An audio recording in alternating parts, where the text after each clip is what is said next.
நான் சொல்வது உண்மைதான். இந்த அதிசய மூலிகை உங்களது இளமையை மீட்டுக் கொடுக்கும் என அந்த முதியவர் கத்துவதை கேட்டு அனைவருக்கும் அதிர்ச்சிதான் ஏற்பட்டது. மாமன்னர் சூரியவர்மனின் பிறந்த நாள் அரண்மனையில் கோலாகலமாக கொண்டாடப்பட்டது. அதற்கு நாட்டு மக்கள் அனைவரும் வந்திருந்தார்கள். அவர்களில் சிலர் மன்னருக்கு பரிசளிக்க வரிசையாக வர தொடங்கினார்கள். அந்த வரிசையில் இருந்த பெரியவர்தான் சூரியவர்மனிடம் ஒரு மூலிகையை காட்டி இந்த வார்த்தைகளை சொன்னார். ஆனால் அதை யாரும் நம்பவில்லை. மற்றவர்கள் அந்த முதியவரை அவமதிப்பதை பார்வையால் அடக்கிய அரசரோ, பெரியவரே, உமக்கு தெரியாததல்ல, பிறப்பும் இறப்பும் இயற்கையின் கட்டாயம். அதன் பாதையில் குறுக்கிடுவது விபரீதத்தை தான் கொடுக்கும். ஆகவே இந்த பரிசு எனக்கு வேண்டாம். உங்களுக்கு என்ன வேண்டுமோ அதை கேளுங்கள், தாராளமாக தருகிறேன் என்று சொன்னார். அந்த பெரியவரும் சங்கடமாக தலையை அசைத்தார். மேலும் அவர், அரசே, இதை உமது நலனுக்காக மட்டும் நான் கொடுக்கவில்லை. நீர் நலமாக இருந்தால்தான் நம் நாட்டில் உள்ள மக்கள் அனைவரும் நலமாக வாழ்வார்கள். அதனால் தான் இதை தருகிறேன். தயவு செய்து இதை ஏற்றுக்கொள்ளுங்கள் என்று சொல்லிக்கொண்டே அந்த பெரியவர் தடுமாற அரசர் அவரை ஒரு கையால் தாங்கி பிடித்து சரியாக நிற்க வைத்தார். அவர் அந்த பெரியவரை தீண்டிய நொடியில் அந்த பெரியவரின் கண்கள் கருப்பு நிறத்தில் ஜொலித்தது. அரசரின் கை வழியாக ஏதோ கருப்பு நிற புகை அவருடைய உடலுக்குள் சென்றது. யாரும் கவனிப்பதற்கு முன்னர் இந்த நிகழ்வு நடந்து முடிய அடுத்த கணம் அரசரின் கண்களில் இருந்த அமைதியும் அடக்கமும் மறைய அந்த இடத்தில் பேராசை பரவியது. விரைவாக இந்த மூலிகைகளை கொடுங்கள், நான் பெற்றதிலேயே சிறந்த பரிசு இதுதான் என்றபடி அந்த மூலிகை மருந்தை வாங்கி குடிக்க முற்பட்டார். அப்பொழுது கூட்டத்திலிருந்து ஓடி வந்த அரசரின் மகள் யாழினி பரபரப்பான குரலில், தந்தையே, வேண்டாம், இந்த விபரீத விளையாட்டு தேவையில்லை என்று கத்தினார். அடுத்த கணம் அரசரின் முகம் கோபத்தில் சிவக்க, அமைதியாக இரு யாழினி, பெரியவர்கள் பேசும்போது குறுக்கிடுவது அநாகரிகம் என்று தெரியாது, விலகிச் செல் என்று கத்திக்கொண்டே அந்த மருந்தை குடிக்க முற்பட்டார். ஆனாலும் அதை பெரிதுபடுத்தாத யாழினியோ தந்தையின் கால்களை பிடித்து கதற ஆரம்பித்தாள். தந்தையே, வேண்டாம் தந்தையே, இதனால் நடக்கப் போகும் விபரீதங்களை என்னால் நினைத்து பார்க்க கூட இயலவில்லை, தயவு செய்து கேளுங்கள் என்று கெஞ்சினாள். ஆனால் அரசரோ காலை ஓங்கி உதைக்க யாழினி சில அடிகள் தாண்டி விழுந்தாள். வேதனை தாங்க முடியாதவள், ஐயோ தந்தையே என்று கதறியபடியே மயங்கினாள். அரசரோ, இவளை தூக்கி அரண்மனைக்கு வெளியே எறியுங்கள், இனிமேல் இவளுக்கு இங்கே இடம் கிடையாது என்று வெறுப்பை கொட்டினார். மாமன்னர் சூரியவர்மன் தன்னுடைய நாட்டு குடிமக்களிடம் கூட அதிகாரத்தை காட்டியதில்லை, கோபமாகவும் பேசியது இல்லை. ஆனால் இன்று அனைவருக்கும் முன்னால் தன் மகளிடமே மூர்க்கமாக நடந்து கொண்டார். அதைக் கண்ட அனைவரும் குழப்பமாக விழிக்க தொடங்கினார்கள். அரசர் எதையும் கண்டு கொள்ளாமல் அந்த முதியவர் கொடுத்த மூலிகை மருந்தை மொத்தமாக குடித்தார். அடுத்த கணத்தில் அவரது உடலில் சில மாற்றங்கள் பரவின. தங்க நிறத்தில் ஜொலித்த ஒளியானது சூரியவர்மனின் உடல் முழுவதும் சூழ்ந்து கொண்டது. அவர் முன்னால் இருந்த பெரியவரோ, மருந்து வேலை செய்கிறது மன்னா என்று சொல்லி உற்சாகப்படுத்தினார். ஆனால் அந்த ஒரு நொடியில் தங்க நிற புகை கருப்பு நிறமாக மாற அரசர் அந்தரத்தில் மிதந்தார். அனைவரும் அதிர்ச்சியில் உறைந்திருக்க சில கணங்களில் அரசர் உடல் கருகி எலும்புக்கூடாக சரிந்து விழுந்தார். அதை கண்டவுடன் கூட்டத்தார் அனைவரும் அதிர்ந்து போனார்கள். அப்பொழுது அந்த முதியவரின் பெரும் சிரிப்பு அரண்மனை கட்டிடங்களையே அதிர வைத்தது.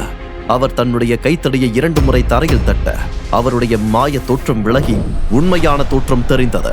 பெரும் கரும்புகையும் துர்நாற்றமும் அந்த பகுதி முழுவதும் பரவியது. அதை கண்ட கூட்டத்தார் அனைவரும் நடுங்கி போனார்கள். ஆண்டவா, ஆச்சாரியா வந்து விட்டான், ஆச்சாரியாவா என பெரும் குரலில் கத்திக்கொண்டே விலகி ஓடத் தொடங்கினார்கள். ஆச்சாரியா ஒரு பெரும் தீய மந்திரவாதி. அவனால் நாட்டில் பல பேரழிவுகள் நிகழ்ந்திருக்கிறது. அவன் வந்திருப்பதைக் கண்டு பலர் அஞ்சு நடுங்கி ஓடிப்போனார்கள். நடந்த அசம்பாவிதத்தைக் கண்ட அரசரின் தம்பி மாரவர்மன் தன் கையில் இருந்த சங்கு மூலம் அபாய ஒலி எழுப்ப அரண்மனையின் பாதுகாவலர்கள் அரச பீடத்தை சூழ்ந்து கொண்டார்கள். யாழினி அரசரின் உடலை நெருங்கி சென்றாள்.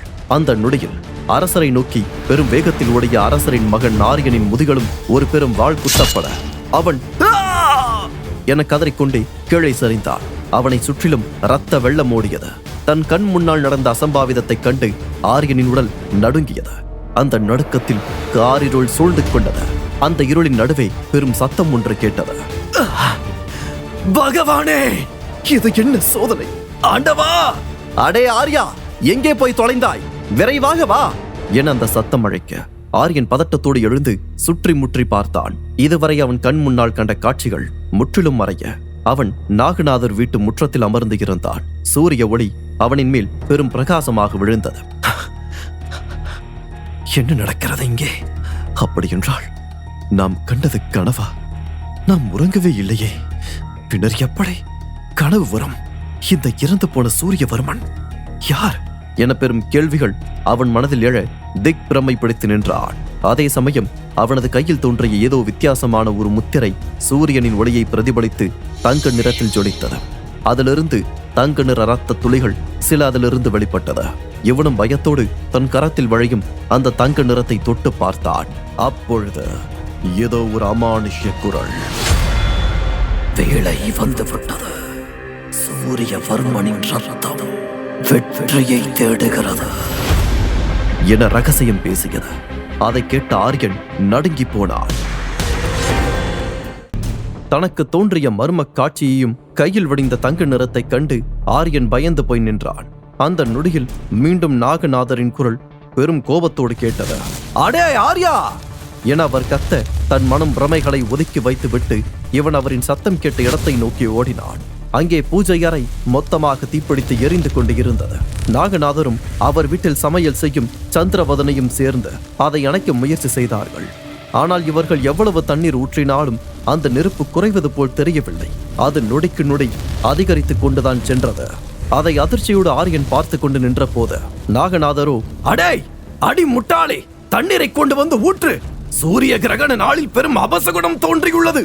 நம் தேசத்திற்கே பேரழிவு வரும், சீக்கிரம் என்று கத்தினார். மேலும், ஐயோ தெய்வீக விக்கிரகம் எரிகிறதே, அதை மட்டுமாவது காப்பாற்று, தண்ணீரை எடுத்து வா என கத்தினார். அந்த பெரும் நெருப்பினை கண்ட போது ஆரியனின் கையில் சற்று முன்னர் தோன்றிய சூரிய முத்திரை மீண்டும் தோன்றியது. அது நெருப்பின் பிரதிபலிப்பில் ஜொலிக்க ஆரம்பித்தது. உடனே ஆரியனின் கண்களும் தங்க நிறத்தில் மாற அவன் அடிமேல் அடி வைத்து பூஜை அறையை நோக்கி சென்றான். அதை அதிர்ச்சியோடு பார்த்த சந்திரவதனியோ, ஆர்யா என்ன செய்கிறாய், வேண்டாம் என பதறி அடித்துக் கொண்டு அவனை தடுப்பதற்காக அங்கே சென்றாள். நாகநாதரோ, டேய் உனக்கு பைத்தியம் பிடித்து விட்டதா? நெருப்பில் விழுந்து தற்கொலை செய்ய போகிறாயா? சூரிய கிரகண நாளில் வெளியே சென்றதால் சித்த பிரமை பிடித்து விட்டதா? ஐயோ என்று பதறினார். ஆனால் ஆரியனோ யார் சொல்வதையும் கவனத்தில் கொள்வது போல் தெரியவில்லை. வேகமாக சென்ற அவன் அந்த நெருப்புக்குள் நுழைந்தான். வெளியே இருந்த இருவரும் அதிர்ச்சியில் மூச்சை பிடித்துக் கொண்டார்கள். அப்பொழுதுதான் அவர்கள் கண் முன்னால் பெரும் அதிசயம் ஒன்று நடந்தது. அங்கே கொழுந்து விட்டு எரிந்த நெருப்பு அவனுக்கு வழி விட்டு விலகி நிற்க நேராக சென்ற அவன் நெருப்பில் எரிந்த இளம் சிவப்பாக மாறியிருந்த சாமி விக்கிரகத்தை தன்னுடைய வலது கையால் பிடித்து தூக்கினான். மிக அலட்சியமாக அதை பிடித்துக் கொண்டே வெளியே வந்தவன் அந்த சிலையை சந்திரவதனி கொண்டு வந்து இருந்த தண்ணீரில் போட்டான். அந்த வெப்பத்தை தண்ணீர் தணிக்க ஆரம்பித்தது. அவனை பார்த்த இருவரும் மயக்கம் போடும் நிலைக்கு சென்றார்கள். ஏறத்தாழ இதே சமயத்தில் பாருக்கு ராஜ்யத்திற்கு அருகே இருந்த மந்தார தேசத்தின் ஒரு ஆற்றங்கரையில் பெரும் பரபரப்பு ஒன்று ஏற்பட்டது. ஏறத்தாழ 50 படை வீரர்கள் ஒன்றாக சேர்ந்து அந்த ஆற்றின் நீருக்குள் விழுந்து புரண்டு எதையோ தேடிக்கொண்டு இருந்தார்கள். கரையில் அமர்ந்திருந்த வள்ளி அழுது சிவந்து போன கண்களோடு பரிதாபமாக இருந்தாள். அந்த வீரர்கள் செய்த அமர்க்களத்தில் சூரிய கிரகண தோஷத்தை கழிப்பதற்காக ஆற்றில் நீராட வந்திருந்த பொதுமக்கள் பதறி அடித்துக் கொண்டு ஓடினார்கள். அதே ஆற்றங்கரை ஓரத்தில் தியானம் செய்து கொண்டிருந்த ஒரு பெண்மணியின் தியானம் அந்த சத்தத்தால் களைய மெதுவாக எழுந்தாள். மேலும் அவள் அதிகார குரலில், என்ன நடக்கிறது இங்கே? சத்தம் போடுவது யார் என கேட்டாள். அங்கிருந்த படை வீரர்களோ அவளை வெறுப்போடு முறைத்தார்கள். ஏற்கனவே பெரும் அவசரத்தில் இருந்த ஒரு வீரனோ, அந்த குருட்டு பெண்ணை இழுத்துச் சென்று வெளியே எறியுங்கள், அவள் இந்த பக்கம் வரக்கூடாது என்று கத்தினான். அவளின் உடை மிகவும் கிழிந்து போன நிலையில் இருந்தது. அவளின் அருகே ஓடி வந்த வீரனோ, ஏ குருடே, வெளியே செல், இல்லையெனில் உன் உயிரை பறித்து விடுவோம் என்று மிரட்ட அந்த பார்வை இழந்த ஆதிரையின் முகத்தில் புன்னகை வந்தது. மேலும் அவள், என் உயிரை பறிப்பது இருக்கட்டும், அந்த பிஞ்சி குழந்தையின் உயிரை காப்பாற்றுவீர்களா மாட்டீர்களா என்று கேட்டாள். அவளின் கேலியான வார்த்தையை கேட்ட வீரர்களுக்கு இன்னும் கோபம்தான் அதிகரித்தது. உன்னை என்ன செய்கிறேன் பார் என்றபடியே அவளை அடிக்க கையை ஓங்கினான் அந்த வீரன். ஆனால் ஆதிரையின் முகத்தில் தெரிந்த ஏதோ ஒரு பொலிவு அவனை தடுக்க இன்னும் தடுமாறி போய் நின்றான் அந்த வீரன். ஆதிரையோ நேர்வடக்கில் அந்த பனைமர நிழல் விழும் இடத்தில் நீர் ஆழத்தில் சிக்கிக் கொண்டிருக்கிறாள் அவள். விரைவாக சென்று அந்த சிறு உயிரை காப்பாற்றுங்கள், இல்லையெனில் அவளுடைய உயிர் நீரில் கரைந்துவிடும் என சொல்ல அனைவரின் குழப்பமும் அதிகரித்தது. மற்றொரு வீரனோ, 2 கண்களும் நலமாக இருக்கும் எங்களால் கூட அவளை கண்டுபிடிக்க முடியவில்லை, குருட்டு பெண்மணிக்கு தெரிந்து விடுமா என்ன என கத்தினார்கள். அவளோ, அந்த சிறுமியை காப்பாற்ற நினைத்தால் செல்லலாம், இல்லையெனில் உங்கள் விருப்பம் என்றபடி விலகிச் சென்றாள். அனைவரும் குழப்பமாக நிற்க அந்த கூட்டத்தில் இருந்த ஒரு வீரனுக்கு மட்டும் அவள் மீது நம்பிக்கை வர அவள் குறிப்பிட்ட இடத்தில் நீந்தி சென்று தேடினாள். அடுத்த சில நொடிகளில் ஒரு சிறு குழந்தையோடு வெளியே வந்தாள். அந்த குழந்தையை கண்ட பிறகுதான் ஆற்றங்கரை ஓரத்தில் அழுது கொண்டிருந்த வள்ளிக்கு வெளியே சென்ற உயிர் திரும்பி வந்தது போல இருந்தது. வள்ளி அந்த நாட்டின் உப தளபதியாக இருக்கும் சேந்தனின் மனைவி. தன் குழந்தையோடு ஆற்றங்கரைக்கு வந்தவள் நீரில் அவளை தொலைத்து இருந்தாள். தன்னோடு வந்திருந்த வீரர்களின் உதவியோடு குழந்தையை தேடிய அவள் இப்பொழுதுதான் அவளை கண்டுபிடிக்கிறாள். தூரத்தில் நடந்து சென்ற ஆதிரையை கண்ட அவள் வேகமாக ஓடிச் சென்று அவள் கால்களில் தன் குழந்தையோடு விழுந்தாள். என் குழந்தையின் உயிரை காப்பாற்றியதற்கு மிக்க நன்றி தாயே என்று உணர்வு பூர்வமாக அவள் சொல்ல, ஆதிரையோ சற்று புன்னகையோடு, இவளின் உயிரை நான் காப்பாற்றி விட்டேன், ஆனால் உன் கணவனின் உயிருக்கும் பெரும் கண்டம் இருக்கிறதம்மா என்று புதிர் போடுவது போல பேசினாள். அதை கேட்ட வள்ளியின் இதயமே உடைந்து போனது. கண்களில் பெரும் அதிர்ச்சி தோன்றியது. கண்களில் போடப்பட்டிருந்த அணை உடைந்தது போல மீண்டும் கண்ணீரை கொட்டி தீர்த்தாள் அவள். தன் கணவரின் உயிருக்கும் ஆபத்து இருக்கிறது என்று ஆதிரை சொன்னதை கேட்டவுடன் வள்ளியின் கண்கள் கண்ணீரை கொட்டி தீர்த்தது. என்ன சொல்கிறீர்கள் தாயே, என் கணவரின் உயிருக்கு ஆபத்தா என கேட்டாள். ஆதிரையும், ஆமாம், இன்னும் சில நாட்களில் பெரும் போர் ஒன்று தொடங்க உள்ளது, அதில் அவனுக்கு நிச்சயமாக ஆபத்துள்ளது என்று அவள் கூறினாள். அதிர்ச்சி அடைந்த வள்ளி, போரா? ஆனால் அது சம்பந்தமாக எந்த தகவலும் வரவில்லையே என்று மீண்டும் குழம்பி போனாள். அதற்கு ஆதிரையோ, உன் கணவர் நாட்டின் உபதளபதி தானே, அவருடைய பெயர் கூட சேந்தன் தானே, நாளை காலையில் நீ அவரை சந்திக்கும் போது போர் சம்பந்தமான விஷயங்களை அவர் சொல்வார், அப்போது நான் சொன்னது உண்மை என்று உனக்கு புரியும் என பேசி முடித்தாள். ஆதிரை சொன்ன ஒவ்வொரு விஷயமும் அவள் மனதில் இடியாய் இறங்கியது. மனது துடித்து போன நிலையில், தாயே, அவரை காப்பாற்றுவதற்கு என்ன வழி, தயவு செய்து கூறுங்கள் என்று கெஞ்ச ஆரம்பித்தாள். அதற்கு ஆதிரையோ தன்னுடைய கையில் இருந்த தாயத்தை கொடுத்தாள். இதோ, இதை அவருடைய கையில் கட்டிவிடு, போர்க்களத்தில் இது தக்க துணையாக இருந்து உன் கணவரின் உயிரை காப்பாற்றும் என்று சொல்ல அவளும் அதனை வாங்கிக் கொண்டு வேகமாக வீட்டை நோக்கி சென்றாள். அன்றைய தின இரவு நேரம் குழப்பத்தில் கழிய மறுநாள் காலை நேரத்தில்தான் வள்ளியின் கணவன் சேந்தன் வீடு திரும்பினான். வந்தவன் முகத்தில் பரபரப்பு அதிகமாக இருந்தது. வள்ளியும் அவனை சந்தேகத்தோடு பார்க்க அவனாகவே பேசத் தொடங்கினான். வள்ளி, நாளை காலையில் நான் அவசரமாக கிளம்ப வேண்டும். இன்னும் 2 தினங்களில் பெரும் படையெடுப்பு ஒன்று நடக்கப் போகிறது என சொல்ல அவளுக்கு தலையில் இடி விழுந்ததைப் போல அதிர்ச்சி ஏற்பட்டது. என்ன சொல்கிறீர்கள்? இது சம்பந்தமாக எந்த அறிவிப்பும் வரவில்லையே. அவசரமாக படையெடுத்து செல்ல என்ன காரணம் என கேட்க அவனும், இன்றைய தினம்தான் நம் நாட்டின் ஒற்றன் திரும்பி வந்தான். அவனது தகவலின்படி பாருக்கு ராஜ்யத்தில் 2 லட்சம் வீரர்கள் மட்டுமே இருக்கிறார்கள். நம்மிடமோ 5 லட்சம் வீரர்கள் இருக்கிறார்கள். அவர்களை கொண்டு மிக எளிதாக எதிரிகளை அழித்து விடலாம் என சொன்னான். வள்ளியோ, 2 தேசங்களும் பல தலைமுறையாக எதிரி தேசங்கள் தான், ஆனால் அவர்களிடமும் நமக்கு சமமான படைபலம் இருக்கும் அல்லவா என கேட்டாள். அதற்கு சேந்தனும், நீ சொல்வதும் சரிதான், ஆனால் அவர்களின் படைபலத்தில் பெரும் பகுதியை நட்பு தேசங்களுக்கு உதவி செய்வதற்காக அனுப்பிவிட்டார்கள். மீதம் உள்ளவற்றில் பாதி படை தெற்கு எல்லை காவலில் இருக்கிறது. நாம் அதிரடியான தாக்குதல் நடத்தினால் அவர்களால் நிச்சயமாக எதிர்க்க முடியாது. இதை கணித்துதான் திட்டத்தை வகுத்திருக்கிறார்கள் என சொன்னான்.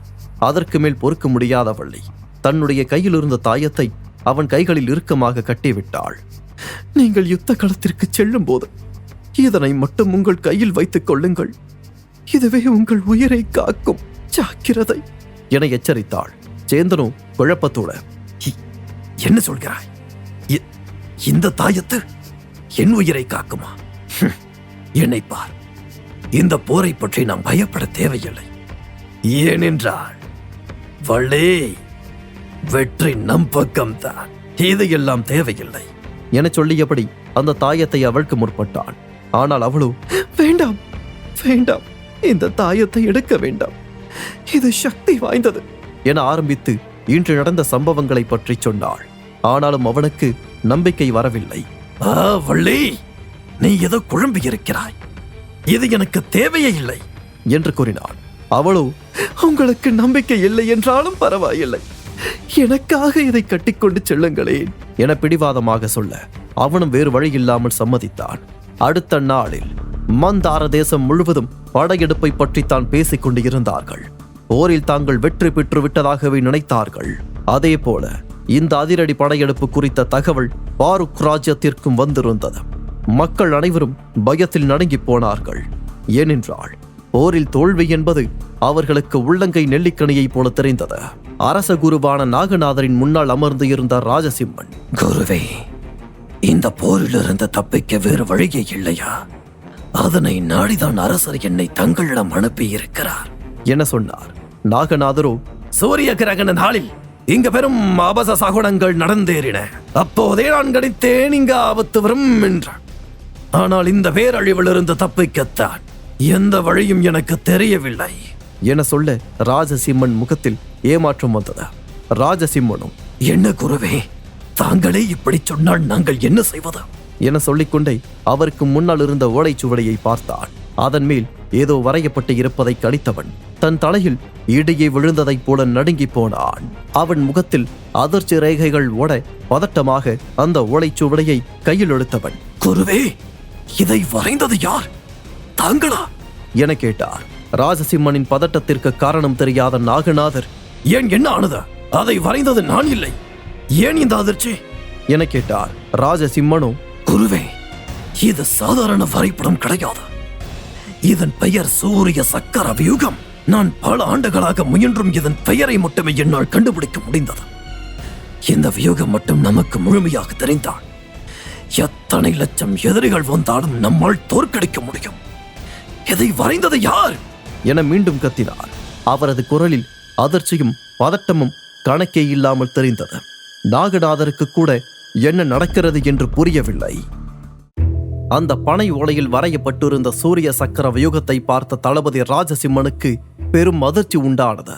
நான் பல ஆண்டுகளாக முயன்று மிகுந்த சிரமத்திற்கு பிறகு இதனை பற்றி சில விஷயங்களை மட்டுமே அறிந்து கொண்டேன். ஆனால் அந்த விஷயங்கள் இதில் எப்படி வந்தது என மீண்டும் கேட்டார்.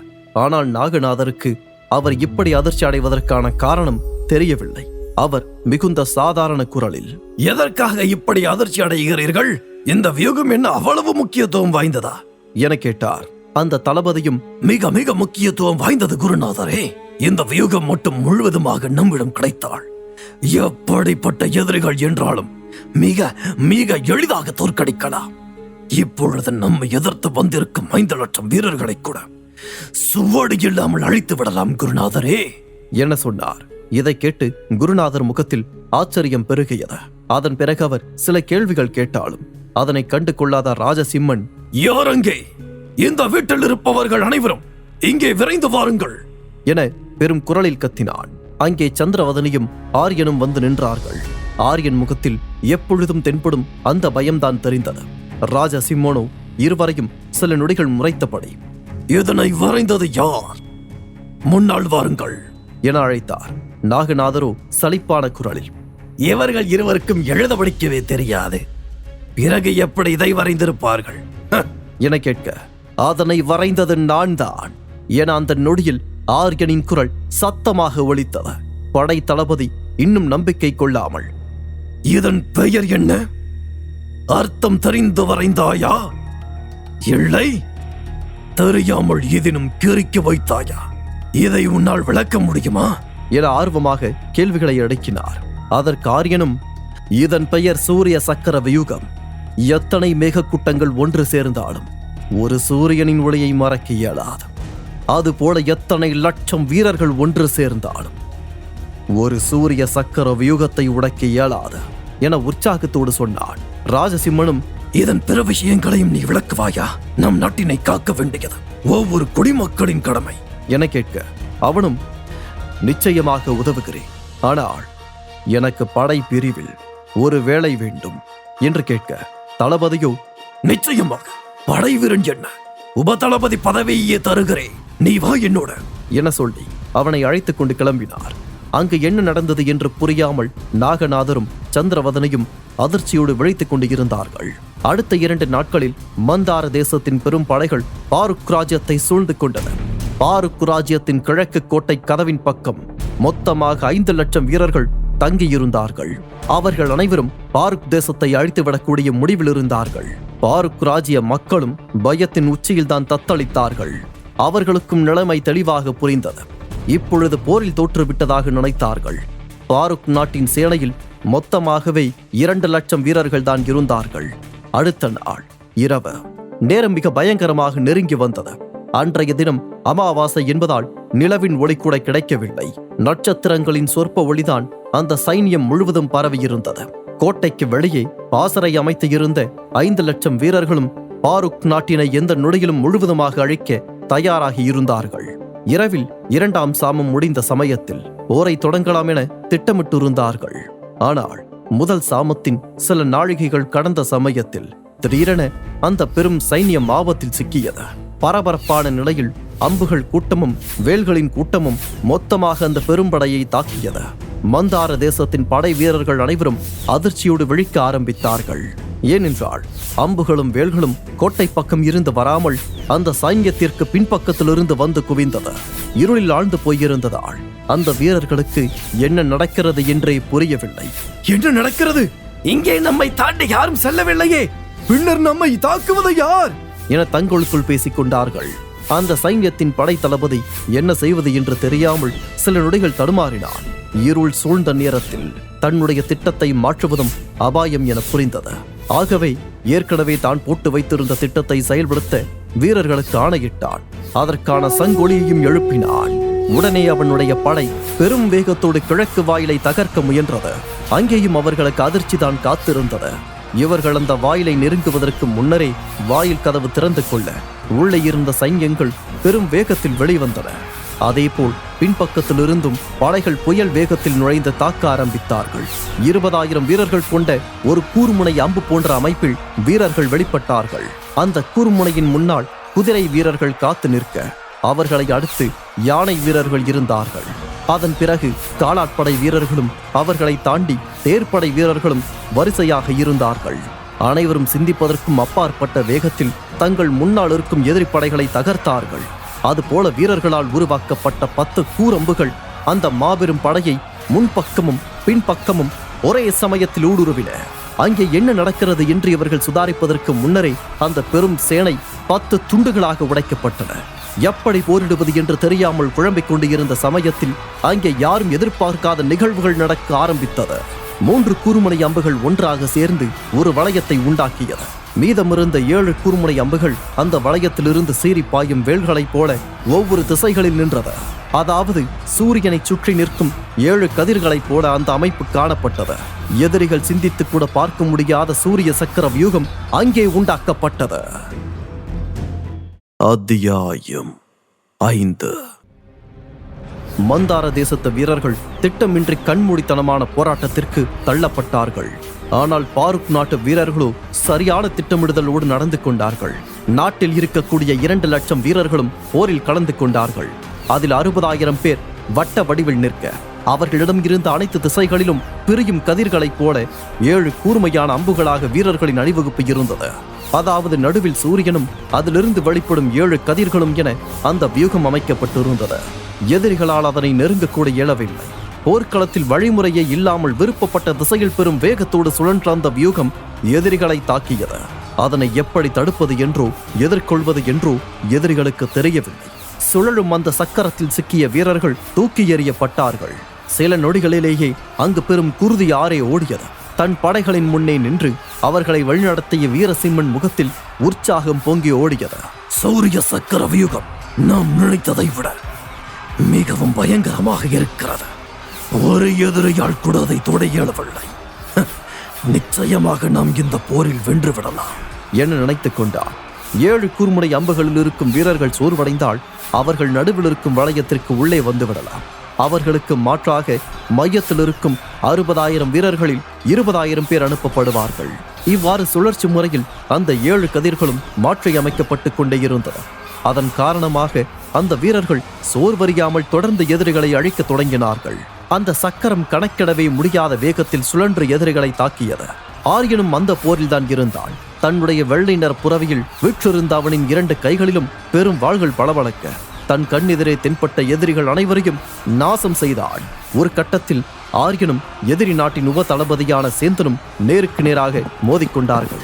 இருவரின் குதிரைகளும் ஒன்றோடு ஒன்று மோதிக்கொள்ள ஒரு கட்டத்தில் 2 குதிரைகளும் மண்ணில் புரண்டன. அதிலிருந்து தப்பியவர்கள் தங்களின் வாட்களை சுழற்றிக் கொண்டு மோதத் தொடங்கினார்கள்.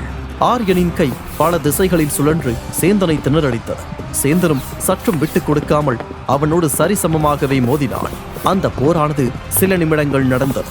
ஒரு கட்டத்தில் ஆரியன் தன்னுடைய வாளை பெரும் வேகத்தில் சுழற்றி சேந்தனின் கழுத்தை குறிப்பார்த்து இறக்க முற்பட்டான். ஆனால் திடீரென அவனுடைய குறி தவறி போக அந்த வேகத்திலேயே தரையில் உருண்டான். அதை கண்ட சேந்தன் வேகமாக அவனை தாக்குவதற்கு ஓடி வந்தான். ஆரியனோ, நமது வாழ் எப்படி தடம் மாறியது? நம் குறி தவற காரணம் யார் என்று நினைத்து குழம்பி போனான். கடைசி நொடியில் சுதாரித்த ஆரியன் தன்னை தாக்க வந்த சேந்தனின் கையை பிடித்து சுழற்றி அடித்தான். சேந்தன் கீழே விழுந்த நொடியில் தன்னுடைய கூறுவாளை எடுத்த ஆரியன் வேகமாக சேந்தனின் மார்பை குறிப்பார்த்து வீசினான். ஆனால் அந்த வாள் சேந்தனின் வலது கையில் கட்டப்பட்டிருந்த தாயத்தில் பட்டவுடன் தடுமாறி வேறு திசையில் விழுந்தது. சேந்தனுக்கு சிறு காயம் கூட ஏற்படவில்லை. மாறாக அந்த தாயத்திலிருந்து ஒரு சூரிய முத்திரையும் பலமாய் தோன்றியது. சில தங்க நிற கதிர்களும் வெளிப்பட்டன. சுற்றியிருந்த இருளில் அந்த அதிசய ஒளி பரவ அனைவருக்குமே பெரும் அதிர்ச்சி ஏற்பட்டது. அனைவரையும் விட அதிர்ச்சியில் உறைந்தது ஆரியன் தான். அதே முத்திரை. ஒருவேளை இவனுக்கும் எனக்கும் சம்பந்தம் இருக்குமா? இதற்கு பின்னால் இருக்கும் மர்மம் என்ன என்று நினைத்து குழம்பிக் கொண்டான். சேந்தனும் அந்த தாயத்து ஜொலித்ததை அதிசயமாகத்தான் பார்த்தான். ஆனாலும் ஆரியன் குழம்பி நின்ற நேரத்தை பயன்படுத்தி கொண்ட அவன் தன்னுடைய வாளை சுழற்றிக் கொண்டு அவனை நெருங்கி வந்திருந்தான்.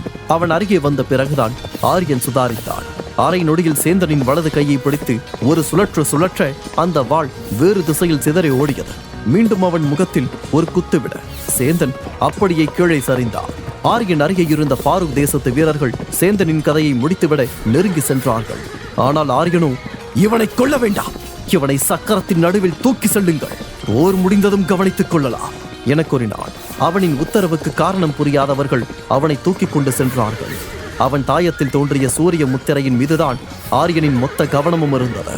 அதனை பற்றி விசாரிக்க வேண்டும் என்று மனதில் முடிவு செய்து கொண்டான். அதன் பிறகு போர் வெகுநேரம் நடைபெறவில்லை. மந்தார தேசத்தின் 5 லட்சம் வீரர்களில் 2 லட்சம் பேர் கொல்லப்பட்டனர். மீதம் இருந்தவர்களில் 1 லட்சம் பேர் சிறைப்பிடிக்கப்பட்டார்கள். மற்றவர்களோ கை கால்களை இழந்து போர்க்களத்தில் விழுந்து கிடந்தார்கள். சிலர் தப்பியும் ஓடியிருந்தார்கள். இரவு முடியும் அதிகாலை நேரத்தில் அந்த போர் முடிவுக்கு வந்தது. பாரூக் தேசத்து வீரர்கள் அனைவரும் வெற்றி களிப்பில் திகைத்து போனார்கள். ஆனால் ஆரியனின் மனதிலோ, முதலில் அந்த வீரனை விசாரிக்க வேண்டும்.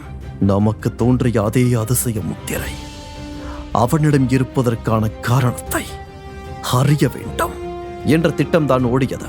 சேந்தனின் கையில் தோன்றிய அந்த சூரிய முத்திரைக்கும் ஆரியனின் முத்திரைக்கும் என்ன தொடர்பு? ஆரியனின் சக்தி, ஆதிரையின் தாயத்து, சூரிய சக்கர வியூகம், இவை அனைத்திற்கும் பின்னால் இருக்கும் ரகசியம் என்ன? சூரியவர்மனின் மரணத்திற்கு காரணமான அந்த இருள் சக்திக்கு இப்போது என்னவாயிற்று?